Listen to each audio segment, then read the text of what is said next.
How big is it to bounce back from a loss to open the series, to take the series to open Pac-12 play? Well, I think it's huge to start conference 2-1, and any time you have a chance to win a series and you do it, I mean, that's a big deal in our conference. I mean, I think Dave said it during the game on Friday or Thursday when he was interviewed. It's going to be a bloody year in our conference. I mean, everybody's just going to kind of beat each other up, and so whenever you can take it, you got to, and especially if you're at home, you got to win that series. And I thought our kids did a hell of a job to bounce back from losing a really tough game that could have gone either way on Friday.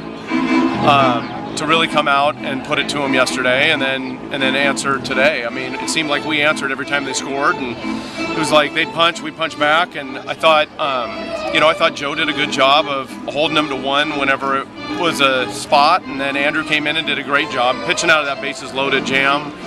I thought it was huge. I mean, that was the game when it all comes down to it. And Brooks was really good at the end. And so I thought we got good pitching. We made some good plays. And obviously we got some timely hits. And Opp and AJ had really good days. Albert's had an unbelievable weekend in general. And so I thought we had contributions up and down the lineup. And we weren't just waiting for one guy to do it. And it kind of reminded me of what our lineup has looked like in the past, where, we haven't always looked like that this year. And it was nice to see. And I think we've started to look like that probably since Saturday at TCU, and hopefully that's a sign of good things to come the rest of the year. For you guys, you come into the season thinking you're going to have really good starting pitching. It's been a little bit of concern on the weekends. You go with two different guys this weekend. What was kind of the thought process there? Well, hey, it's actually, I know the definition of insanity is doing the same thing over and over again, expecting a different result. And so we've been scuffling, obviously, behind Davis, getting a quality start. And I was just made a decision that I'm not going to do it this weekend and see what happens. And I thought Wegman battled and gave us a good outing, and Joe battled and gave us a good outing. And so we feel we have a really strong bullpen, and there's multiple guys in the bullpen. So if we're going to go 2 or 3 on the weekend with our start, then we might as well go 2 or 3 with the guys who have been getting it done. And Brad gave us 5 and Joe gave us 4, and so we'll see how we piece it together until we get Mitch back. And then when Merrick comes into the fold, then he's another option in there. And really what it comes down to is we got to get Brent and Bernardo throwing better. They have the stuff to be really good in the role, and they've just scuffled in it. And so it was time for another 2 guys to get an opportunity, and they did. And Bernardo came in yesterday in the 6th and punched out the side around a walk, and I thought he threw the ball real well. And then so maybe just giving him a breather. It's like, Newbar didn't play the last 2 days, and he'll be back in there. It was just kind of a mental, he's been struggling a little bit, and so it's almost like to give the guy a breather and kind of recharge their battery and be ready to go when they get called on again. But I thought the guys who came in for them did a real good job this weekend. Dempster played great. Obviously, I said Albert had a good weekend. AJ had a good weekend. I thought Jeremy had a great weekend. So up and down the lineup, I was really excited about what we saw today. And you got 3 hits out of AJ. He's on base all 4 times.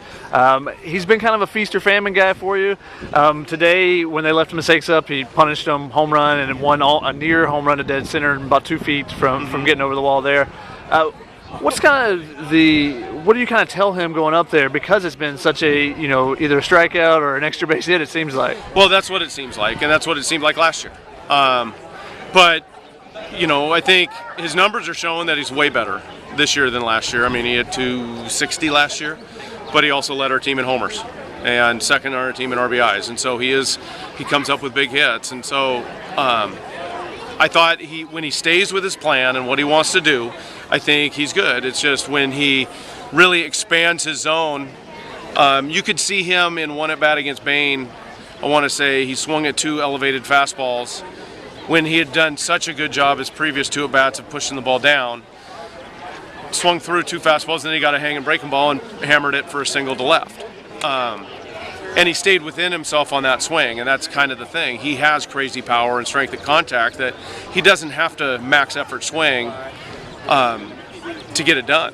And, obviously that homer was huge that he hit, because that was the difference in the game. And for you guys getting 3 hits from Reggie out of the 9-hole, I mean, how much does it help, just kind of turn the lineup over if you can get somebody down there at the bottom of the order, getting on base? Well, I think that's huge, especially when you see what Frankie, Oppenheim, Jeremy, Timmy, AJ are doing. Albert, I mean, now you got those 6, and then at 7 and 8 and 9, as they get on base, it just keeps spinning around to those guys who are hitting 350 and above, and it just keeps that line moving. And so when they can do that, which we think they can, especially the kids that we played today, those guys are real athletic. They can steal bases, they can do a bunch of different things, and it gives us more options of offense as opposed to just standing up there and trying to get 3 hits to score.